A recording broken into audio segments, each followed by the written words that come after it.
আমজনতায় আপনাদেরকে স্বাগতম। আজকে একটা অত্যন্ত গণ গণ জনগণ গুরুত্বপূর্ণ বিষয় নিয়ে একটু কথা বলি। আমি আসলে খুব বেশি এক্সপার্ট না। এটা জাস্ট আমি আমার যেহেতু একটা কর্মময় জীবন আমি পার করে আসছি, তারই আলোকে কিছু অভিজ্ঞতা শেয়ার করি। আজকের আলোচনার বিষয়টা বা এখনকার আলোচনার বিষয়টা হচ্ছে আসলে চাকরির বয়সসীমা ৩৫ করা নিয়ে। এই ৩৫ করার বিষয়টা আসছে কিন্তু অনেক আগে থেকে না। এই সামান্য কয়েক বছর যাবৎ এই ৩৫ করার আলোচনা চলে আসছে। মূলত সরকারি চাকরিতে ৩৫ বয়সসীমা করার জন্য এই আন্দোলন, এবং বিভিন্ন সময়ে সরকারকে নানা রকম চাপে রেখে বিগত সরকার, স্পেশালি আওয়ামী লীগ সরকারের সময় এটা জোরালো হয়, এবং গতকালকে আমাদের তত্ত্বাবধায়ক সরকারের বা অন্তর্বর্তীকালীন সরকার প্রফেসর ইউনূসের বাসভবন ঘেরাও করে একটা ব্যাপক আন্দোলন সৃষ্টি করা হয়েছিল, এবং ওখানে lathi charge, bullet charge, tear gas, rubber bullet এবং সাউন্ড গ্রেনেড নিক্ষেপ করা হয়েছে, এবং মোটামুটি একটা গ্যাঞ্জামি বলা যায়, গ্যাঞ্জামি হয়েছে, এবং আশেপাশের রাস্তা দীর্ঘক্ষণ যাবৎ বন্ধ ছিল এবং জনগণের ভোগান্তি হয়েছে। আমি যখন চাকরিতে বা আমরা যখন চাকরিতে জয়েন করি, পড়াশোনা শেষ করে 2000 সালের কথা বলছি, আমাদের ব্যাচে যারা ছিল আমরা আমাদের 95%-এরও বেশি আমরা আসলে সবাই যার যার কর্মজীবনে আমরা ঢুকে গিয়েছিলাম 1 বছরের মধ্যেই। তো দেখা গেছে যে আমাদের ব্যাচে যারা ছিল ওখান থেকে খুব কম সংখ্যক আমাদের বন্ধুবান্ধব যারা ছিল তারা বিসিএস বা সরকারি জবে ঢুকেছে, এবং তারা তারা আসলে মানে এখনকার মতো গভর্নমেন্ট জবের যে ক্রেজিনেস, সেই ক্রেজিনেসটা তখন ছিল না। 2004-5 সাল পর্যন্ত আসলে এই জিনিসটা এতটা ছিল না যতটা এখন দেখা যাচ্ছে। কারণ ওই সময়ে সরকারি চাকরিতে আপনার বেতন সহ অন্যান্য যে সুযোগ সুবিধাগুলো ছিল, এবং মানে এখন বা কিছুদিন আগে পর্যন্ত যে করাপশনটা করা যেত, ওই সময় সেই করাপশনের সুযোগটা ছিল না। তুলনামূলকভাবে কম করাপশন করতে হতো এবং তাদেরকে একটা সিম্পল জীবনযাপন করতে হতো। কিন্তু এই সরকার মানে আওয়ামী লীগ সরকার ক্ষমতায় আসার পরে এই সরকারি কর্মচারীদের বেতন কেস টু কেস দ্বিগুণ তিনগুণ করে দেওয়া হয়েছিল, এবং তাদেরকে প্রচুর সুযোগ সুবিধা দেওয়া হয়েছিল, এবং অনেক বেশি ক্ষমতা দেওয়া হয়েছিল, যার দরুন সমাজে একটা সরকারি চাকরির একটা ক্রেজ সৃষ্টি হয়। এবং তখনই সুযোগ সুবিধা শুরু হয় যে ৩৫ মানে অনেকে মানে সরকারি চাকরি তো লিমিটেড, বা বিসিএস তো লিমিটেড পদ, আনলিমিটেড পদ না, চাইলেই হাজার হাজার লোকজনকে চাইলেই বিসিএস করাতে পারবে না।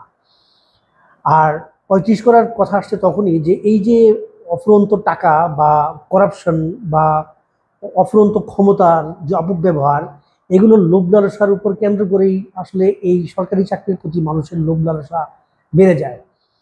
ইভেন দেখা যায় যে বন্ধুবান্ধব মহলে বা বিয়ে করতে গেলে আপনার শ্বশুরবাড়ি বা হবু শ্বশুরবাড়িতে অন্যরকম একটা কদর সৃষ্টি হয় সরকারি চাকরিতে, যার ফলশ্রুতিতে দেখা যায় একটা ছেলে সাধারণত আমাদের দেশে 25-26 বছরের মধ্যে তাদের অনার্স মাস্টার্স শেষ হয়ে যাওয়ার কথা ইন জেনারেল। তো আসলে এই 4-5 বছর একটা ছেলে বা একটা স্টুডেন্ট তারা আসলে পড়াশোনার মধ্যে থাকে, কেউ কেউ চেষ্টা করে সরকারি চাকরির জন্য, কেউ কেউ বিসিএস এর জন্য। তো বিসিএসটা আসলে খুব সহজ পরীক্ষা না, বিসিএসটা আসলে কঠিনই, অনেক বেশি পড়তে হয়। আর আমাদের যে মেধা, এই মেধাও তো আসলে সবার এক না। এখন বিসিএস এর মধ্যে যে ক্রেজ বা যে একটা প্রতিযোগিতা শুরু হয়েছে, দেখা গেছে যে ভালো ভালো মেডিকেল কলেজের স্টুডেন্ট, ভালো ভালো বুয়েট এবং বিভিন্ন রকমের ইউনিভার্সিটি যে ইয়েগুলো আছে, ইঞ্জিনিয়ারিং কলেজগুলো আছে, সেই কলেজের স্টুডেন্টরা বিসিএস এ বসতেছে, এবং ওরাই আসলে কম্পিটিশনে ভালো করতেছে এবং ওরাই টিকতেছে। একটা একটা একটা সমাজে একটা মানে এই পদগুলোর জন্য একটা বিশাল প্রতিযোগিতা সৃষ্টি হয়েছে। মূলত ক্ষমতা, নাম্বার 1 ক্ষমতা, নাম্বার 2 হচ্ছে বেসুমার টাকা ইনকাম করা যায়, নাম্বার 3 হচ্ছে এখানে অনেক সুযোগ সুবিধা, এবং মানে সরকারি অনেক সুযোগ সুবিধা ভোগ করা যায়। এই জন্যই, এবং ইভেন বিয়ের বাজারও অনেক বেশি কদর এই বিসিএস। তো আসলে এই সমস্ত যদি ঠিকমতো করাপশনগুলো বন্ধ করা যায়, এই ক্রেজিনেসটা আসলে থাকবে না। পাশাপাশি যারা নাকি আমরা যে স্টুডেন্টরা আমাদের, যারা নাকি আমাদের সন্তানেরা, যারা নাকি এদেশেরই সন্তান, এই বিসিএসের পিছনে ঘুরে ঘুরে দেখা যায় যে তারা একটা একটা তাদের মধ্যে যে পোটেনশিয়ালিটি থাকে যে অন্য একটা কিছু করার, সেই পোটেনশিয়ালিটি হ্রাস পায়। আমাদের সামনে দেখবেন অনেক উদাহরণ আছে যারা নাকি আসলে সুযোগ থাকা সত্ত্বেও তার বর্তমান কাজটাও ঠিক মতো করছে না, কারণ সে বিসিএস দিবে। এবং দিন শেষে এই সংখ্যা, এই যে হাজার হাজার ছেলে পেলে কোনো না কোনো জবে ঢুকছে এবং কোনো রকমে তাদের চাকরিটা করছে, না হচ্ছে তার চাকরিটা প্রপারলি করা, না হচ্ছে তার বিসিএস এর প্রিপারেশন প্রপারলি নেওয়া, যার ফলশ্রুতিতে সে আসলে দুই কুলি হারাচ্ছে। তো সত্যিকার অর্থে যে আন্দোলন চলছে সেই আন্দোলন আপনি কয়জনকে বুঝাবেন, বোঝানো সম্ভব না।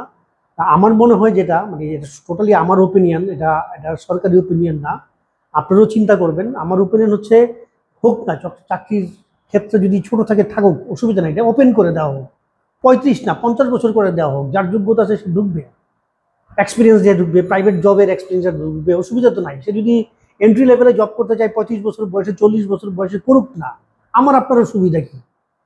এবং সরকারি চাকরিতে যে সমস্ত কারণে এই করাপশন বা অন্যান্য সুযোগ সুবিধার কারণে যদি তার এইটার প্রতি লোভ থাকে, সেই সেই জায়গাগুলো বন্ধ করেন, করাপশনের জায়গাগুলো বন্ধ করেন, এবং অন্যান্য যে সমস্ত সেক্টর চাকরির সুযোগ সুবিধা আছে ওই সমস্ত সেক্টরগুলোতে সরকার এবং আমাদের যারা নাকি উদ্যোক্তারা আছেন তারা একটু মনোনিবেশ করেন, যাতে করে এই সমস্ত মেধাবী ছাত্ররা, যে আমাদের সন্তানেরা যারা নাকি 35 বছর করে আপনার এই সময়গুলো নষ্ট করছে, আন্দোলন করছে, রাস্তাঘাটে নামছে, মার খাচ্ছে, দরকার কি ভাই? তাদেরকে সেই পরিমাণ সুযোগ সুবিধা সব জায়গায় দেওয়া হোক। এবং আমরা যখন চাকরি করেছি, সরকারি সুযোগ সুবিধার চেয়ে প্রাইভেটের সুযোগ সুবিধা অনেক বেশি ছিল, বেতন বেশি ছিল, ফ্যাসিলিটিস বেশি ছিল। হ্যাঁ, তারপর আপনার, হ্যাঁ, ওখানে কোনো উপরি বা বেসুমার টাকা কামানোর কোনো সুযোগ ছিল না, হয়তো ক্ষমতা ছিল না, বাট সম্মান ছিল, আমরা পরিশ্রম করতাম, আমরা বেতন পেতাম, আমরা সেই টাকা দিয়েই চলতাম। আমরা তো বেসরকারি যারা চাকরি করে তারা 99% তাদের অন্য খাত থেকে ইনকাম করার সুযোগ তুলনামূলকভাবে সরকারি খাতের চেয়ে অনেক কম। এবং সরকারের অনেক ভালো ভালো লোকজন আছে যারা নাকি আসলে এই বেসুমার টাকা কামান না। আপনারা তাদের জীবনের দিকে দেখেন, তাদের জীবনের দিকে দেখলে, তাদের কষ্টের জীবন দেখলে আপনারা সরকারি চাকরি হয়তো ইচ্ছাও নাও করতে পারে। আপনি যদি সরকারি চাকরির প্রতি আপনার লোভ হয়, আপনার ক্ষমতার অপব্যবহার, আপনার অবৈধভাবে টাকা ইনকাম করানো, আপনি অনৈতিক হওয়া, তাহলে তো ভাই আপনি একটা নির্লজ্জ বেহায়া। তো এই সমস্ত অর্থ সম্পদের লোভ না করে ভালোভাবে জীবনযাপনের জন্য চেষ্টা করেন। দুই পক্ষের প্রতি আমাদের অনুরোধ, সরকারি পক্ষ এবং যারা নাকি চাকরি খুঁজছে তাদের পক্ষ, আমার মনে হয় 35 না, এটা ওপেন করে দেওয়া হোক। কম্পিটিশনে যে টিকবে তাকেই আপনারা নেবেন, এবং ওই ক্লোজিং যে বয়সটা 59 বা 60 যেটা থাকবে সেটাই স্থির থাকবে। একজনের যদি মন চায় যে 5 বছর যাবত ওয়েট করে 25 বছর 26 বছর একটা ছেলের আন্ডারে কাজ করবে, করুক না, সে তার ক্ষমতা থাকলে করুক। এবং সত্যিকার অর্থে ক্ষমতার অপব্যবহার এবং দুর্নীতি এবং লুটপাটের যে সমস্ত জায়গাগুলো আছে সেগুলো আসলে প্রপারলি বন্ধ করা দরকার। তাহলে এই যে যেই ছেলেপেলেগুলা যারা নাকি আপনার 35 থেকে 35 থেকে 45, 45 থেকে বলবে 55, 55 বলবে মৃত্যুর আগ পর্যন্ত চাকরি, আমরা যদি যথাযথভাবে সরকারি চাকরির করাপশনের জায়গাগুলা এবং অপব্যবহার, ক্ষমতার অপব্যবহারের জায়গাগুলো প্রপারলি বন্ধ করতে পারি, এই লোভ সমাজের লোকজনের থাকবে না। এবং আমাদের প্রাইভেট সেক্টরগুলোকে আসলে যথাযথভাবে নার্সিং করা দরকার, এবং যে ছেলেপেলেরা জয়েন করবে, চাকরি করবে, তারা যেন পরিপূর্ণ হয়ে মনোনিবেশ করে কাজ করতে পারেন, তাদের যথাযথ ট্রেনিং, তাদের প্রয়োজনীয় সাপোর্ট, তাদের কম্পিউটার নলেজ এবং বিভিন্ন টেকনিক্যাল ইস্যু নিয়ে যদি ওদেরকে ট্রেনিং দেওয়া হয়, এই ছেলেপেলেগুলাই সরকারি চাকরির পিছনে ছুটবে না। ওরা আমাদেরই সন্তান, আমাদেরই ভাই। সো সরকারের প্রতি অনুরোধ, মানে আপনি কয়জনের সাথে আলোচনা করবেন? সবার সাথে আলোচনা করে আপনারা এটা শেষ করতে পারবেন না, তাদের দাবি এটা চলতেই থাকবে। আমার মনে হয় ওই ইউনিভার্সিটি থেকে পার হওয়ার পরে বা 30 পার হওয়ার পরে একটা স্পেশাল কোনো ক্রাইটেরিয়া দিয়ে দেওয়া হোক, যে তাদেরকে রিটেন পরীক্ষায় 5 বেশি পেতে হবে, বা একটা নির্দিষ্ট বেঞ্চমার্ক দিয়ে দেওয়া হোক। বা বেঞ্চমার্ক না দিলেও কেউ যদি মন চায়, কেউ যদি রিটেন পরীক্ষা দিয়ে টিকুক না, সরকারের অসুবিধা কি বা এই স্টুডেন্টের অসুবিধা কি? হ্যাঁ, আমরা হয়তো তার পোটেনশিয়ালিটি হারাবো, সে দীর্ঘদিন যাবৎ একটা কাজের মধ্যে যোগ দিবে না, সেই জিনিসটা আমরা হারাবো।